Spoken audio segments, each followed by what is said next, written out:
Assalamualaikum everyone, welcome to database course. In today's lecture we will learn about subqueries in SQL. In our previous lecture we have learned about different types of join which include inner join, natural join, self join and outer join, which is further three types: left outer join, right outer join and full outer join. We have seen different examples of each join in our previous lecture. In today's lecture we will learn about subquery, nested subquery, use of any and all in subquery and use of exists and not exists phrases in subquery. So first of all, what is a subquery? Subquery is a complete select statement embedded within an other select statement. जब आप एक Curie के अंदर एक दूसरी Curie को embed करते हैं या नेस्ट करते हैं, उसको आप सब क्यूरी बोलते हैं. Means a query within a query. The result of this inner select statement or sub-select are used in the outer statement to help determine the contents of the final result. अब जब आप एक Curie के अंदर एक और Curie लिखते हैं तो जो फर्स्ट क्यूरी होती है वो आपकी आउटर क्यूरी होती है, और जो आपने उस क्यूरी के अंदर एक क्यूरी एम्बेड की होती है वो होती है आपके पास इनर क्यूरी, जिसको आप सब क्यूरी बोलते हैं. तो आउटर क्यूरी का रिजल्ट फाइंड आउट करने के लिए आपको इनर क्यूरी का रिजल्ट पहले फाइंड आउट करना होता है. तो जब इनर क्यूरी की सेलेक्ट स्टेटमेंट एग्जीक्यूट होती है तो वो हेल्प करती है आउटर क्यूरी के फाइनल रिजल्ट को फाइंड आउट करने के लिए. A sub-select can be used in the where and having clauses of an outer select statement where it is called a subquery or nested query. सब Curie हम कहाँ पे लिखते हैं? जो आपकी आउटर क्यूरी में वेयर का क्लॉज है, या अगर आप ऑर्डर बाय यूज कर रहे हैं तो उसमें जो हैविंग का क्लॉज है उसके बाद आप सब क्यूरी लिख सकते हैं. A subquery can be used immediately following a relational operator equals to, less than, greater than, equals to, not equals to in a where clause or a having clause. where में आपको पता है कि हम normally conditions लगाते हैं. तो सबक्यूरी जो है, अगर आप वेयर में कोई कंडीशन लगा रहे हैं तो immediately after this relational operator आप सबक्यूरी लिख सकते हैं. हम डिफरेंट एग्जांपल्स में देखेंगे. The subquery itself is always enclosed in parenthesis. जो सबक्यूरी आप लिखते हैं, जो इनर क्यूरी होती है, वो हमेशा आपने पैरेंथेसिस में लिखनी होती है. तो हमें सबक्यूरी के बारे में ये पता चला कि ये आप एक सेलेक्ट स्टेटमेंट के अंदर एक और सेलेक्ट स्टेटमेंट लिखते हैं तो उसको आप सबक्यूरी बोलते हैं, और जो इनर सेलेक्ट स्टेटमेंट है उसका रिजल्ट आप यूज़ करते हैं आउटर सेलेक्ट स्टेटमेंट का रिजल्ट फाइंड आउट करने के लिए. और इसके अलावा सबक्यूरी हम कहाँ पे यूज़ कर सकते हैं? हम वेयर क्लॉज में यूज़ कर सकते हैं, हैविंग क्लॉज में यूज़ कर सकते हैं, और हम immediately after these relational operators subquery लिख सकते हैं. और सबक्यूरी हमेशा हमने राउंड ब्रैकेट्स में लिखनी है. टाइप्स ऑफ सबक्यूरी, हमारे पास 3 डिफरेंट टाइप्स ऑफ सबक्यूरी हैं. Subqueries that use an unmodified comparison operator equals to, less than, greater than, not equals to. These subqueries must return only a single scalar value. अगर सबक्यूरी जो है वो immediately इनमें से किसी comparison operator के बाद लिखी है तो वो सबक्यूरी आपको एक सिंगल वैल्यू रिटर्न कर रही है. मीन्स कि जो आपकी इनर क्यूरी है वो आपको एक सिंगल वैल्यू रिटर्न कर रही है, क्योंकि जाहिर है ये ऑपरेटर्स आप मोस्टली एक वैल्यू के साथ ही कंपैरिजन उसका कर सकते हैं. तो जब इन कंपैरिजन ऑपरेटर्स के बाद आपने कोई सबक्यूरी लिखी होगी तो वो आपको एक स्केलर वैल्यू रिटर्न करेगी. Subqueries that operate on lists by the use of in operator or with a comparison operator. These subqueries can return a group of values, but the values must be from a single column of a table. अब अगर आपकी सबक्यूरी जो है वो एक से ज़्यादा values return कर रही है तो फिर आपने इन ऑपरेटर के बाद वो सबक्यूरी लिखनी है. इन ऑपरेटर हमने पढ़ा हुआ है, वो मैच करता है कॉलम की वैल्यू को विद लिस्ट ऑफ वैल्यूज. तो अगर आपकी सबक्यूरी एक से ज़्यादा वैल्यू रिटर्न कर रही है, एक ही कॉलम की एक से ज़्यादा वैल्यू रिटर्न कर रही है, मीन्स कि हमारे पास 2 या 3 रोज आ रही हैं, तो फिर हम इन ऑपरेटर यूज़ करेंगे क्योंकि हमने मल्टीपल वैल्यूज में से मैचिंग करनी है. Subqueries that use the exist operator to test the existence of data rows satisfying specified criteria. फिर आपके पास वो सबक्यूरीज हैं जो कि exist यूज़ करती हैं और उसमें आप जो है वो डिफरेंट नंबर ऑफ कॉलम्स और डिफरेंट नंबर ऑफ रोज वो रिटर्न करती हैं, लेकिन वो सिर्फ हम चेक करते हैं कि क्या ये क्राइटेरिया सेटिस्फाई कर रही हैं या नहीं कर रही हैं. अगर वो सेटिस्फाई करती हैं तो वो ट्रू रिटर्न करती हैं, वो नहीं सेटिस्फाई करती हैं तो वो फॉल्स रिटर्न करती हैं. तो ये हमारे पास 3 डिफरेंट टाइप्स ऑफ सबक्यूरी हैं जिसकी हम एग्जांपल एक एक करके देखेंगे.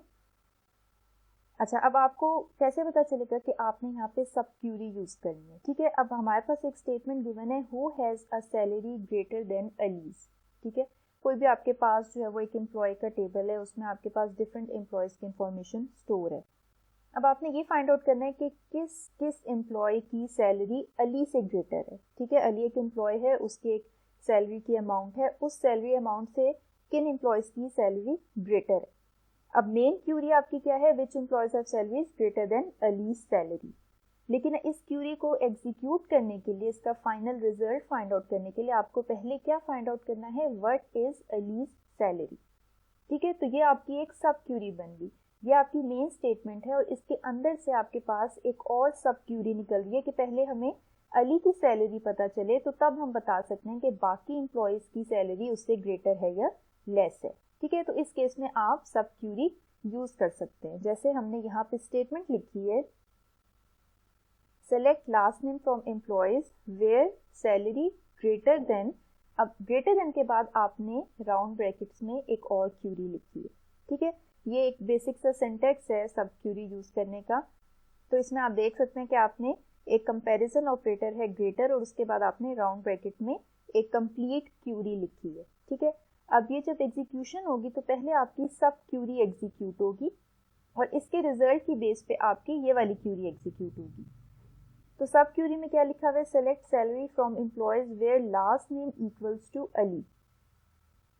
अब एम्प्लॉयज के टेबल में से जहां पे लास्ट नेम अली है वो वाली सैलरी यहाँ पे आपको रिटर्न हो रही है। ठीक है, तो वो वाली सैलरी की जो भी अमाउंट होगी उससे अब आपने कंपैरिजन करना है इस वाली सैलरी का। ठीक है, अब आपने लास्ट नेम सेलेक्ट करना है from employees where salary is greater than this amount.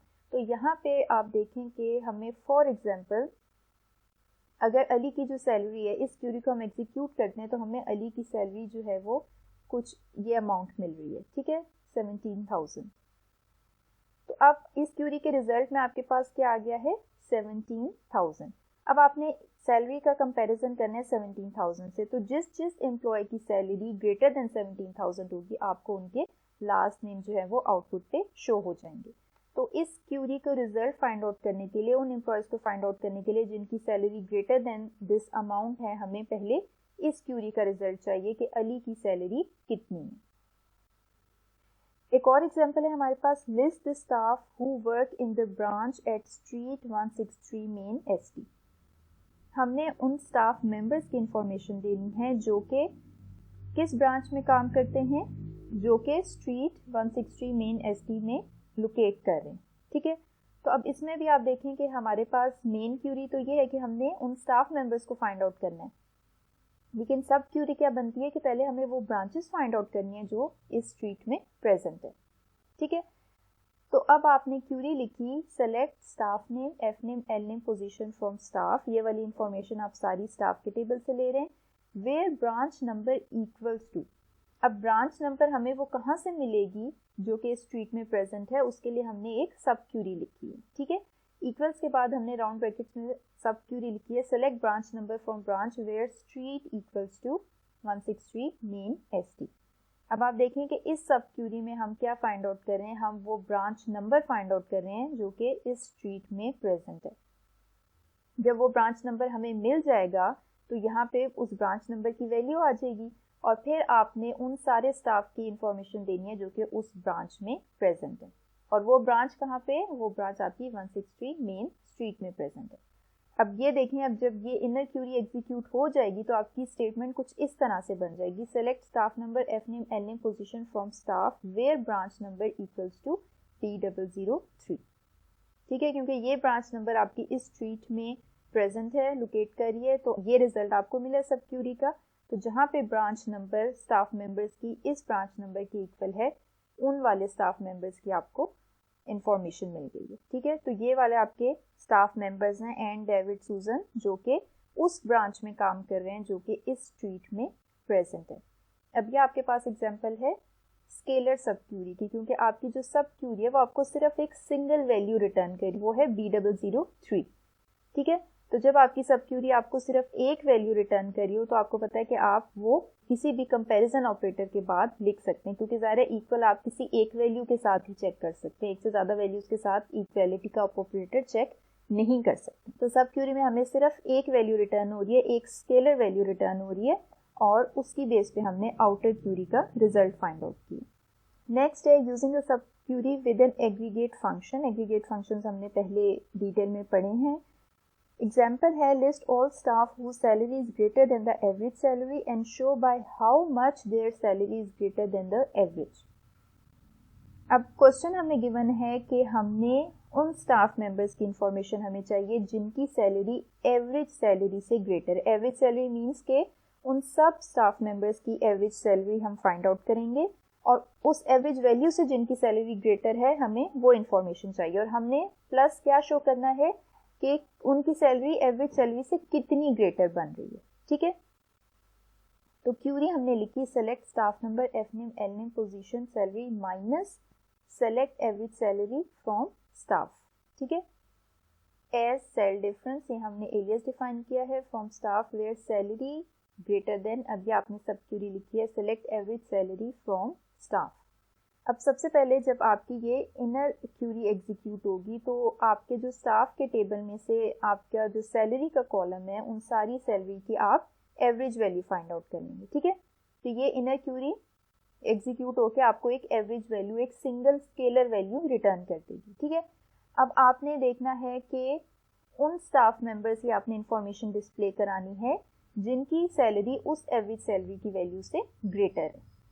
अब आपने डायरेक्ट यहाँ पे salary greater then average salary क्यों नहीं लिखा, क्योंकि अगर आपको एग्रीगेट फंक्शन के रूल्स याद हों तो आप वेयर के साथ डायरेक्ट एग्रीगेट फंक्शन यूज नहीं कर सकते, इसलिए हमें पूरी एक सब क्यूरी यूज करनी पड़ी ग्रेटर देन ऑपरेटर के बाद।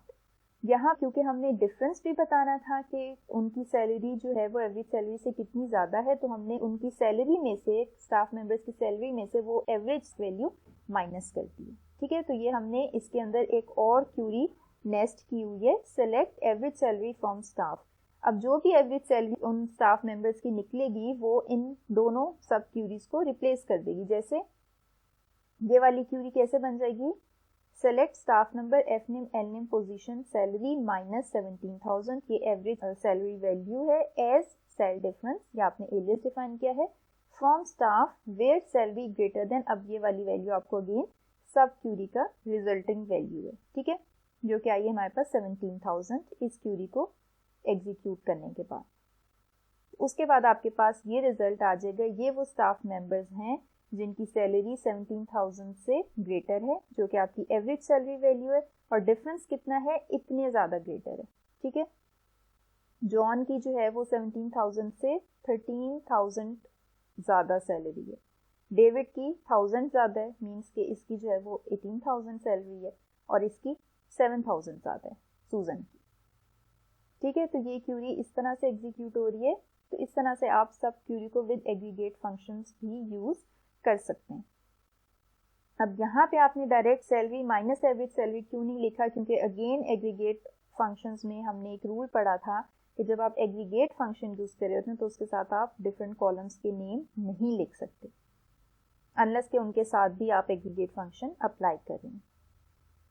Nested subqueries, nested subqueries में हमारे पास एक एग्जांपल है, list the properties that are handled by staff who work in the branch at 163 main street.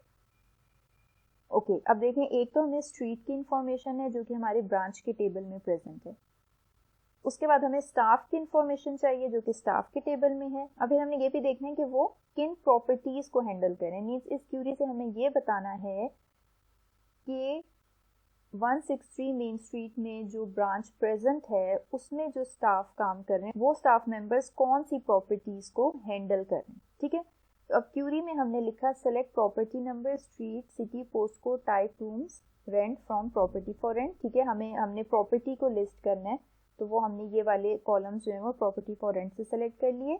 Where staff number इन, अब हमने यहाँ पे इन यूज किया। ठीक है, अब ये मैं आपको बताती हूँ हमने क्यों इन यूज किया है।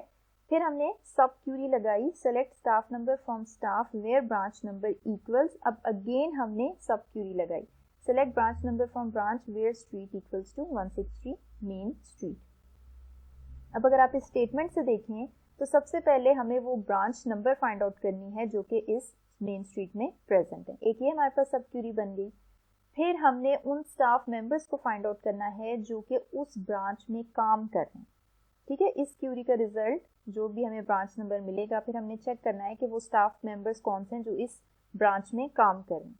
और फिर जब हमें वो स्टाफ मेंबर्स मिल जाएंगे, फिर हमने देखना है कि वो स्टाफ मेंबर्स कौन सी प्रॉपर्टी को लुक आफ्टर कर रहे हैं. ठीक है, तो जब ये वाली क्यूरी एग्जीक्यूट होगी, सबसे पहले आपकी इनर मोस्ट क्यूरी एग्जीक्यूट होगी. मीन्स कि ये जो आपने लास्ट में सब क्यूरी लिखी है ये वाली एग्जीक्यूट होगी. सबसे पहले आपने वो ब्रांच नंबर फाइंड आउट कर ली जो कि है 163 मेन स्ट्रीट पे. जैसे फॉर एग्जांपल हम कंसीडर कर लेते हैं कि वो B003 ब्रांच है. इस क्यूरी का हमें ये रिजल्ट मिल जाएगा.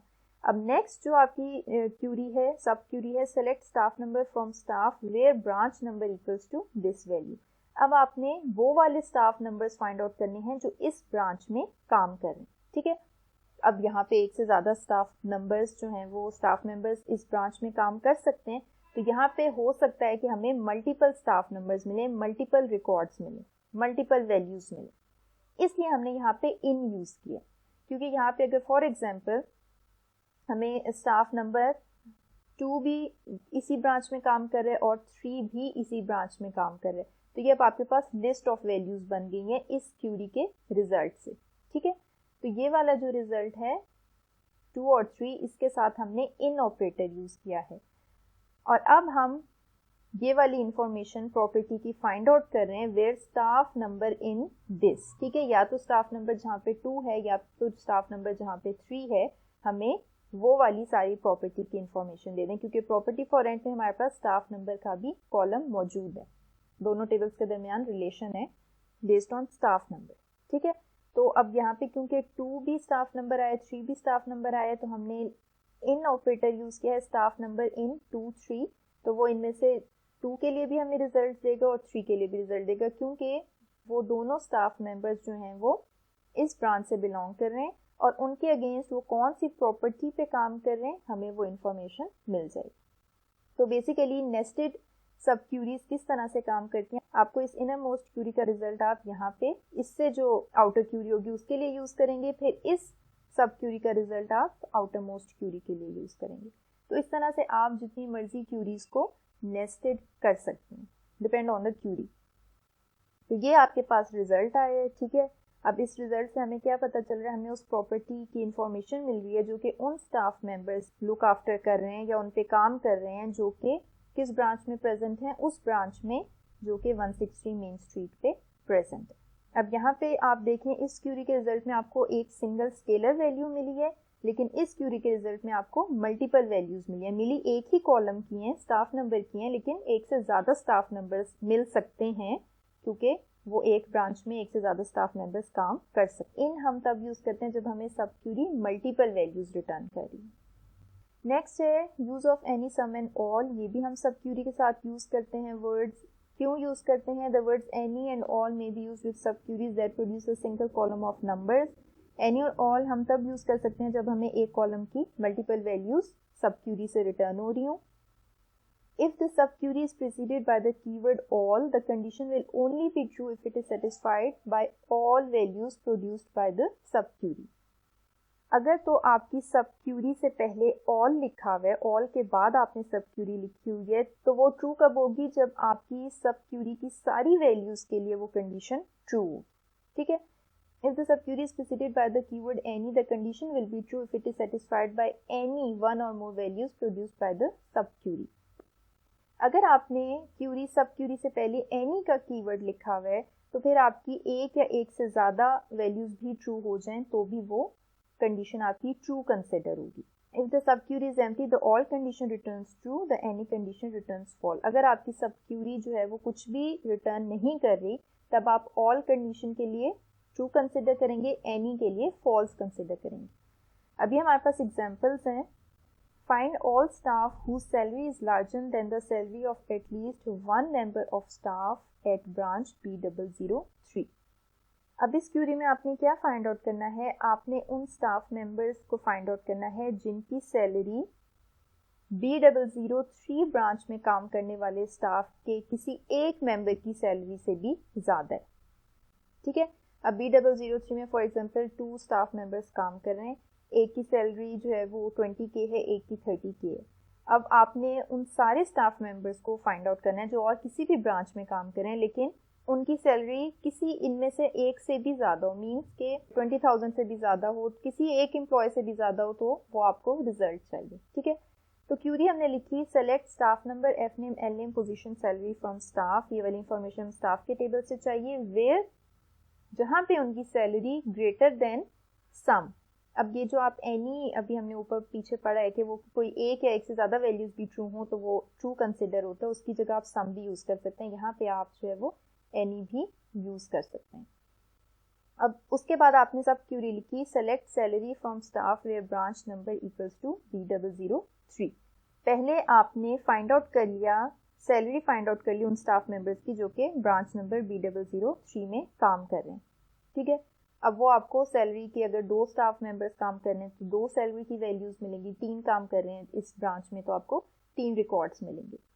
ठीक है, अब उसके बाद अब आप देखें जब इसका रिजल्ट हमारे पास आएगा वो वाली हमें वैल्यूज मिल जाएंगी, तो अब कंडीशन क्या है, salary is greater than some of these values, जो भी यहाँ पे हमारे पास वैल्यूज आती हैं।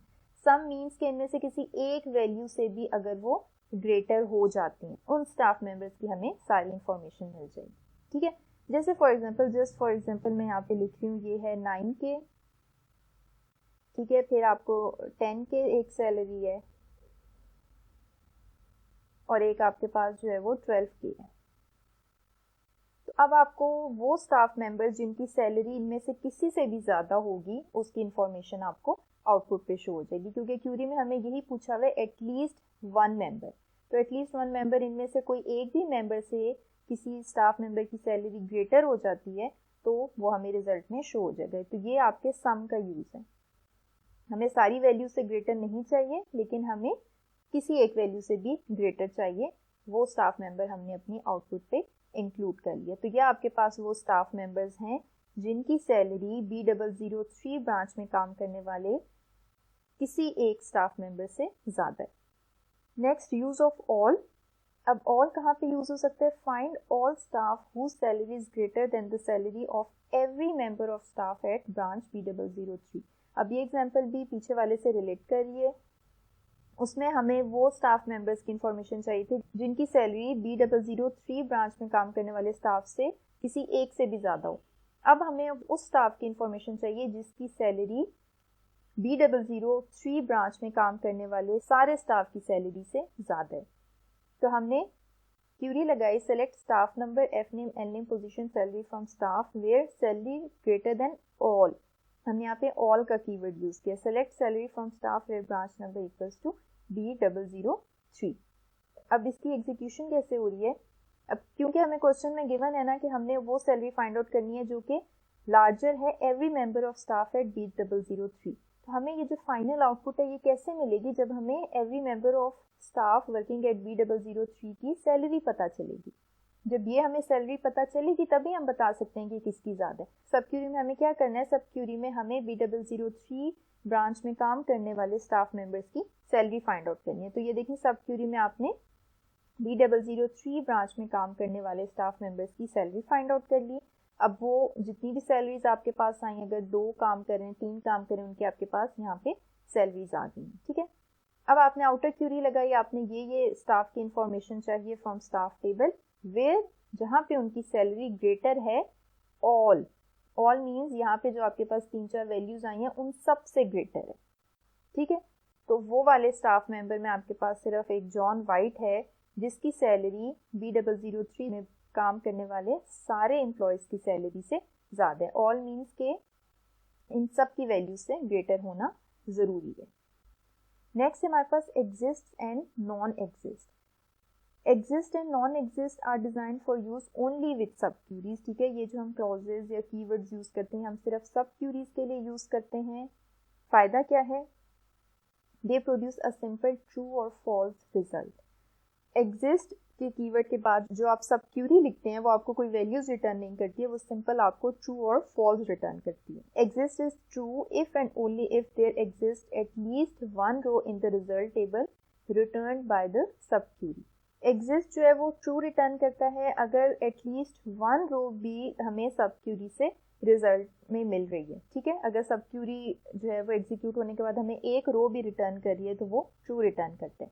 It is false if the subquery returns an empty result table. Exist हमें कब फॉल्स रिटर्न करेगा, जब सब क्यूरी में हमें कुछ भी नहीं मिलेगा, हमें कोई रो भी रिटर्न नहीं होगी, एम्प्टी रिजल्ट मिलेगा। Not exist is the opposite of exist. जब भी आपने एग्जिस्ट का ऑपोजिट कोई भी ऑपरेशन करना हो तो फिर आप नॉट एग्जिस्ट यूज करेंगे। अब इसकी एग्जांपल देखते हैं। Find all staff who work in a London branch office. हमें उन सारे स्टाफ मेंबर्स की इंफॉर्मेशन चाहिए जो कि लंदन ब्रांच ऑफिस में काम करते हैं। अब ये जो सिटी वाली इंफॉर्मेशन है ये ब्रांच के टेबल में है और स्टाफ की इंफॉर्मेशन हमारे पास स्टाफ के टेबल में, और ये ज्वाइन किससे हो रहे हैं, हमारे पास ब्रांच नंबर कॉलम की बेस पे ये आपस में रिलेट कर रहे हैं, ज्वाइन हुए हैं। अब पहले हमें क्या फाइंड आउट करना है, पहले हमें वो ब्रांच ऑफिस फाइंड आउट करना है जो लंदन में लोकेट कर रहा है और क्या उस ब्रांच नंबर में कोई हमारे पास स्टाफ काम कर रहा है, ठीक है। तो अब हमने क्यूरी लगाई, select staff number, F name, L name, position from staff S, ये हमने स्टाफ का एलियास डिफाइन किया, वेयर एग्जिस्ट, ठीक है। एग्जिस्ट हमने यहाँ पे यूज किया वेयर के बाद, और सब क्यूरी में select static from branch B where S dot branch number is equals to B dot branch number and city equals to London. अब अगर आप सब क्यूरी में पहले देखें तो एक तो हमने यहाँ पे स्टैटिक यूज किया है, मीन्स मल्टीपल कॉलम्स।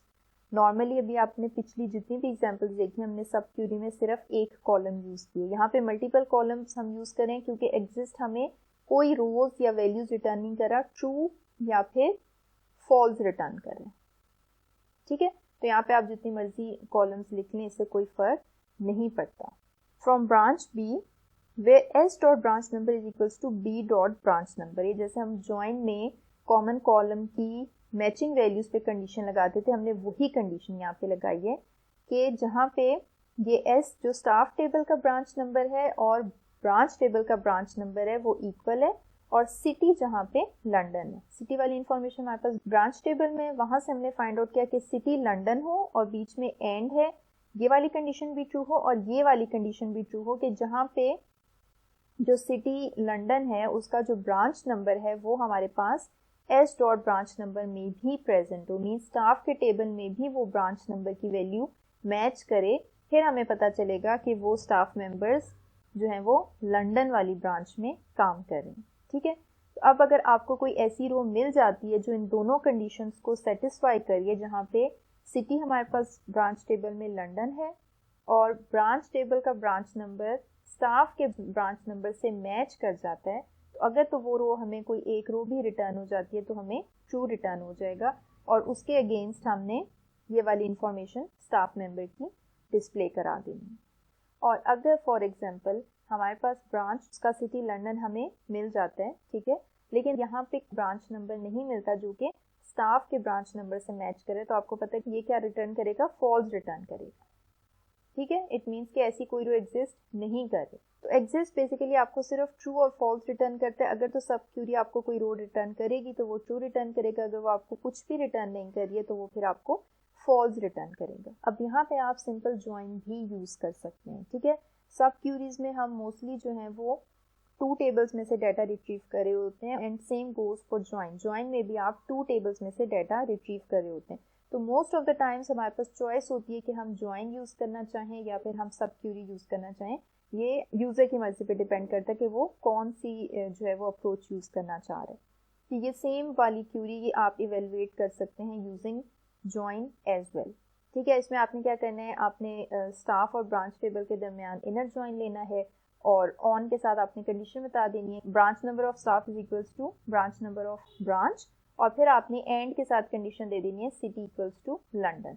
तो वो क्यूरी भी सेम आपको यही वाला रिजल्ट देगी जो कि आपको ये वाली सब क्यूरी रिटर्न करी। हमारे पास सब क्यूरीज लिखने के कुछ रूल्स हैं जो कि मस्ट फॉलो करने होते हैं जब भी हम सब क्यूरीज यूज कर रहे हो।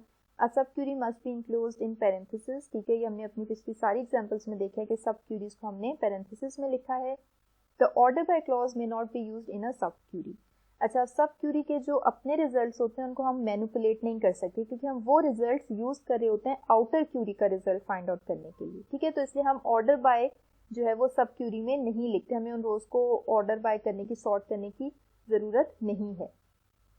आउटर स्टेटमेंट में आप ऑर्डर बाय यूज कर सकते हैं जो आपकी आउटर क्यूरी है, इनर क्यूरी या सब क्यूरी में नहीं यूज कर सकते। The subquery select list must consist of a single column name or expression except for subqueries that use the keyword exist. सबक्यूरी में हमेशा आप एक सिंगल कॉलम का नेम लिखते हैं, लेकिन जब आप exist यूज करें तो आप मल्टीपल कॉलम नेम्स लिख सकते हैं या स्टैटिक यूज कर सकते हैं, क्योंकि exist में हमें सिंपल ट्रू और फॉल्स रिटर्न करना है। When a subquery is one of the two operands involved in a comparison, the subquery must appear on the right hand side of the comparison. For example, it would be incorrect to express the last example as this.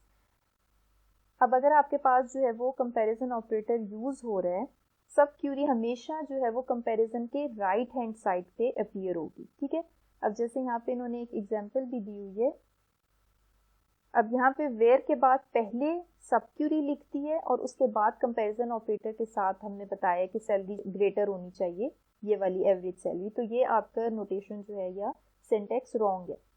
सब Curie must appear on the right hand side of the query, means कि ये सब Curie आपने इस salary के बाद लिखनी है। तो सैलरी ग्रेटर है तो आप यहाँ पे ग्रेटर लिख के उसके बाद ये वाली सब क्यूरी लगाएंगे, ठीक है। सब क्यूरी के बाद आपने कंपैरिजन ऑपरेटर यूज नहीं करना, सब क्यूरी से पहले आपने कंपैरिजन ऑपरेटर यूज करना, ये एक रूल है। तो आज के लेक्चर में हमने सब क्यूरीज को डिस्कस किया। नेक्स्ट सेशन में हम सब क्यूरी से रिलेटेड कुछ टास्क परफॉर्म करेंगे।